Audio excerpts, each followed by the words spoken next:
Tabelis olev tekst vormindatakse Times New Roman kirjas suurusega 12 punkti.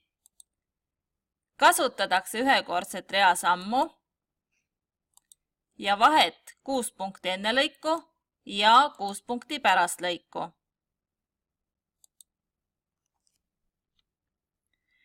Tabeli veergudel peavad olema pealkirjad ehk veerupäised. Veerupäised joondatakse lahtri keskele ja võib kasutada paksu kirja.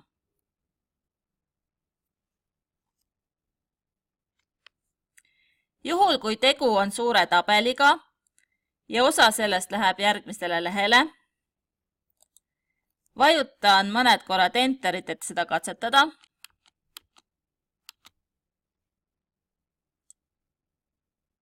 Siis päiseridade kordamiseks on käsk, tabeliriistad, paigutus, korda päiseridu. Nüüd on näha, et ka järgmisel lehel jätkuval tabeli osal on päiseread. Praegu kustutan need tühjad read ära. Tabelis olev tekst joondatakse vasakule.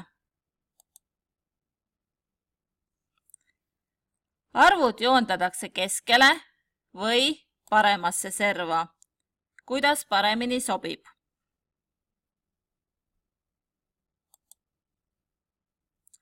Veergude laiused võib automaat sobitada sisuga. Parem klõps, automaatsobitus, automaat sobita sisuga.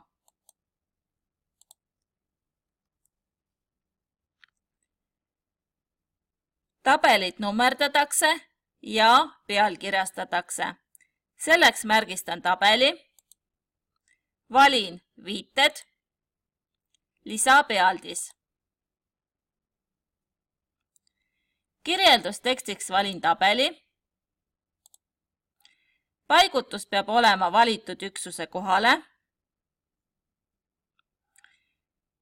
Ja siia sisestan punkti, tühiku ja tabeli pealkirja.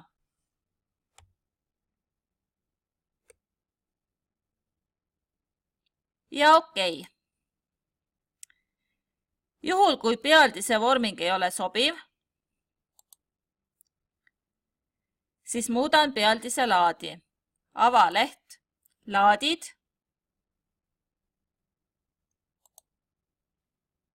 ja parem klõps pealdise laadil. Muuda. Kiri peab olema Times New Roman, suurusega 10 punkti, paks, automaatne või musta värvi, vasakule joondatud, reasammuga 1,5 ja vorming lõik. Juures peab olema vahe enne lõiku 0 punkti ja pärast lõiku ka 0 punkti. Okei. Ja veel kord okei. Märgistan teise tabeli. Valin viited, lisapealdis. Teisel tabelil on pealdiseks tabel 2. Teen punkti tühiku ja tabeli pealkirja. Paigutuseks samuti valitud üksuse kohale. Okei. Kõik tabelid tuleb siduda töötekstiga ja neile tuleb viidata. Kui viitan lausele, siis viide tuleb teha enne lause lõpupunkti. Tabelile viitamiseks valin viited menüüst ristviide. Viite tüübiks valin tabel.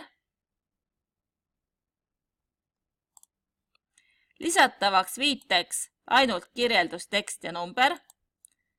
Ja praegu viitan esimesele tabelile. Lisa. Sulud tuleb endal teha.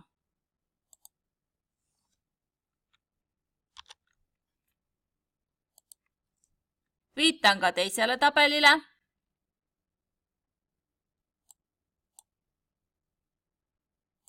Teen viitesulud. Asetan sisestuskriipsu sulgudesse. Ja viitan nüüd teisele tabelile.